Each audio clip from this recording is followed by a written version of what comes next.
Tanong, just a brief manifestation. Unang-una, nagpapasalamat tayo sa Anti-Money Laundering Council.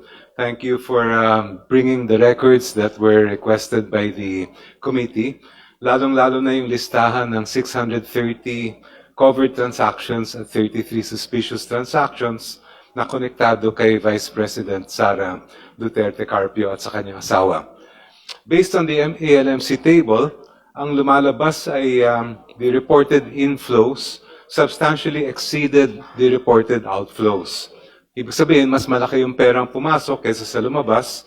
And as Congressman Sandanya mentioned, ang lumabas na net inflow ay 2.87 billion pesos. Wala pa po doon yung 791 million pesos in undetermined transactions.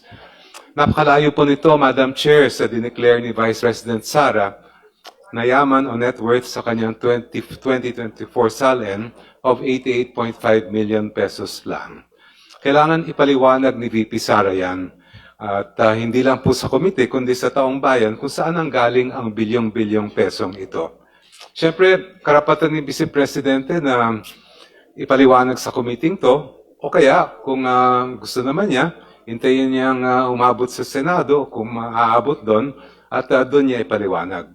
Pero ganun pa man, ang ebidensyang ito ay may tuturing na smoking gun o matibay na basehan para masabi na may probable cause para iangat ang kaso.